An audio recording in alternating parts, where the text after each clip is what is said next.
Udah ini. Halo, Assalamualaikum warahmatullahi wabarakatuh. Sebelumnya perkenalkan nama saya Argo Fatur Rahman Falahuda. Saya dari Teknik Elektronika tahun 2024. NIM saya 24090620012. Di sini saya akan menjelaskan tentang encoder dan decoder. Awal mulanya yaitu dasar teorinya. Encoder mengubah beberapa input desimal menjadi kode biner. Contohnya, encoder 7 input menghasilkan 3 bit output yang mewakili input aktif. Ini satu input yang boleh aktif. Lalu yaitu decoder, merupakan kebalikannya, mengubah kode biner menjadi output desimal tertentu. Misalnya, decoder 3 bit bisa mengaktifkan satu dari 8 output. Perbedaan utamanya yaitu encoder memiliki banyak input namun sedikit output, atau kompresi. Kalau decoder, sebaliknya, sedikit input namun banyak output atau ekspansi. Prinsip kerjanya yaitu encoder adalah mengubah suatu bentuk data atau sinyal menjadi kode tertentu agar lebih mudah diproses, disimpan, atau ditransmisikan. Encoder banyak digunakan dalam sistem elektronik, komunikasi, dan otomasi industri. Seperti ini gambarnya, lalu kita akan simulasikan ke Falstad.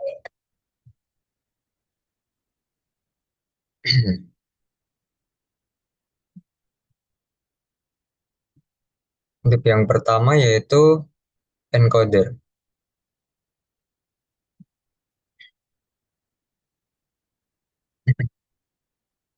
Encoder yaitu seperti tadi yang merubah input dari biner menjadi desimal.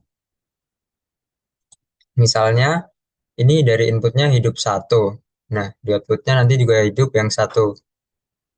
Jika yang dua, nanti yang aktif yaitu output kedua.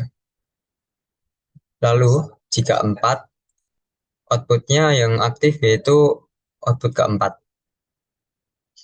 Jika kita mengaktifkan, kita menginginkan tiga atau yang lain, maka bisa mengaktifkan yang satu dan dua, maka akan menjadi tiga. Atau yang nyala yaitu output kedua dan output output pertama. Lalu ketika kita menginginkan output yang lain seperti contohnya 5, maka yang aktif adalah 4 dan satu. Seperti itu.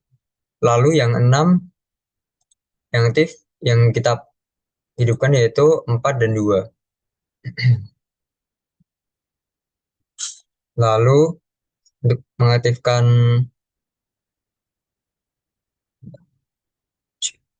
7,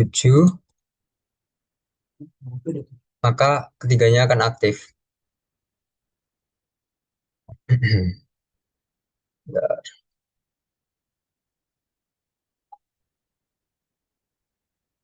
Lalu kita akan menuju ke decoder.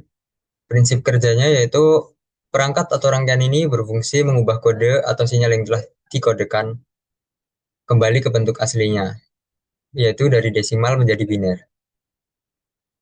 Untuk contohnya itu biasanya 7 segment gitu. Lalu untuk simulasinya kita akan coba.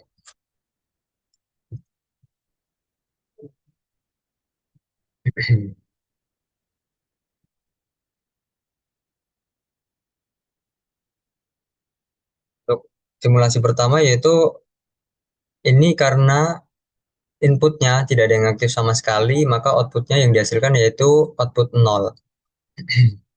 Lalu jika kita ingin mengaktifkan output 1, kita memilih yang input pertama.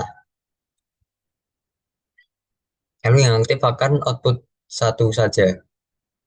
Dan jika kita mengaktifkan yang input kedua, yang aktif input ke yang aktif yaitu output ketiga. Soalnya output pertama yaitu 0, output kedua yaitu 1, output ketiga yaitu 2, dan selanjutnya. Lalu jika kita ingin mengaktifkan output ketiga, kita menyalakan input kedua dan pertama. Lalu selanjutnya, jika ingin mengaktifkan output keempat, kita hanya mengaktifkan input terakhir atau ketiga. Selanjutnya untuk mengaktifkan output yang ke-6, maka kita akan mengaktifkan input ketiga dan pertama. Dan untuk yang output ketujuh, kita mengaktifkan yang input terakhir dan input kedua. Lalu untuk mengaktifkan output terakhir, maka ketiga-tiganya harus kita aktifkan.